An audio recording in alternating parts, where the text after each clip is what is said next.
Chandrayaan mission. Chandrayaan के तीनों मिशनों ने बेजोड़ डाटा उपलब्ध कराई। चर्चित वैज्ञानिक देवी प्रसाद ने कही ये बात।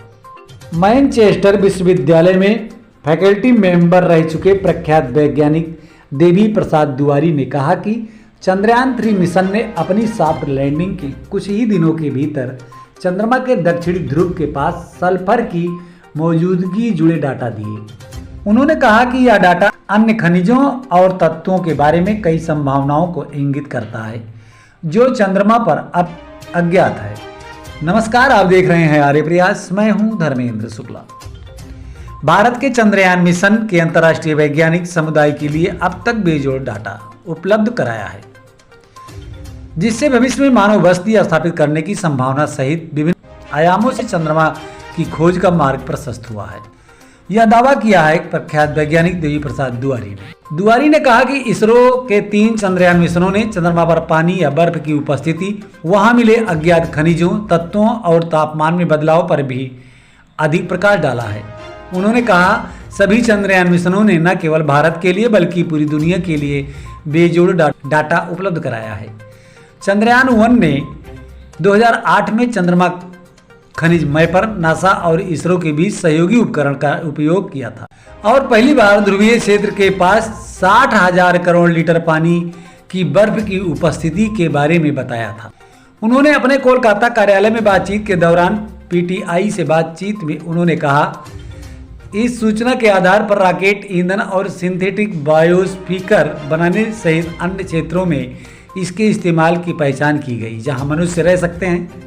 दुआरी ने कहा कि चंद्रयान 2 मिशन 2019 में लैंडर सॉफ्ट लैंडिंग करने में नाकाम रहा, लेकिन उसने 4 साल तक चंद्रमा की परिक्रमा की, जिससे ज्ञान, सूचना, डाटा और तस्वीरों का खजाना मिला। मैनचेस्टर विश्वविद्यालय में फैकल्टी मेंबर रह चुके प्रख्यात वैज्ञानिक ने कहा कि चंद्रयान 3 मिशन ने अपनी सॉफ्ट लैंडिंग के कुछ ही दिनों के भीतर चंद्रमा के दक्षिणी ध्रुव के पास सल्फर की मौजूदगी जुड़े डाटा दिए। उन्होंने कहा कि यह डाटा अन्य खनिजों और तत्वों के बारे में कई संभावनाओं को इंगित करता है जो चंद्रमा पर अब तक अज्ञात है। इसने चंद्रमा पर तापमान पर दिलचस्प डाटा भी प्रदान किया है। सतह के ठीक पास का तापमान लगभग 10 डिग्री सेल्सियस है, लेकिन जमीन के केवल 8 सेंटीमीटर नीचे यह 0 से -60 डिग्री सेल्सियस नीचे है।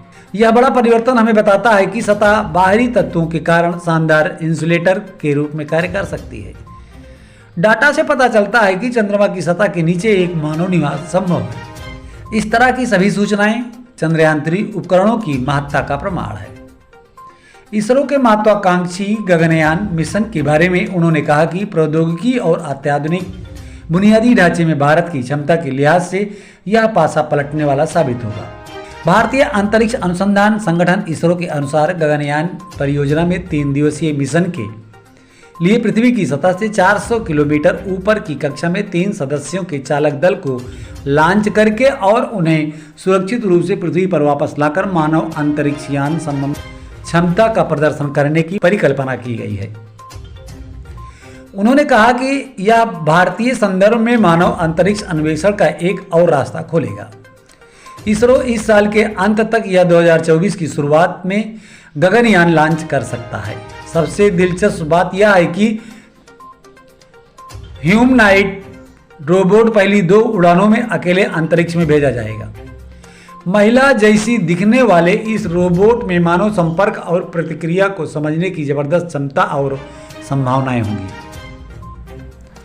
कोलकाता के बिरला तारामंडल से 2 दशक से अधिक समय तक जुड़े रहे दुआरी ने कहा कि व्योम मित्र नाम का ह्यूमनॉइड अंतरिक्ष यान के अंदर मानव शरीर के लिए चुनौतियों की पहचान करेगा और गगनयान मिशन के तहत अंतरिक्ष में जाने वाले अंतरिक्ष यात्रियों के साथ भी जाएगा। उन्होंने कहा, अंतरिक्ष विज्ञान में दक्षता और प्रौद्योगिकी के इस स्तर पर ह्यूमनॉइड का यह अनुप्रयोग सब पहली बार है। भारत अकल्पनीय लक्ष्य हासिल करने के लिए तैयार है। नई दिल्ली से ब्यूरो रमाकांत शुक्ला की रिपोर्ट।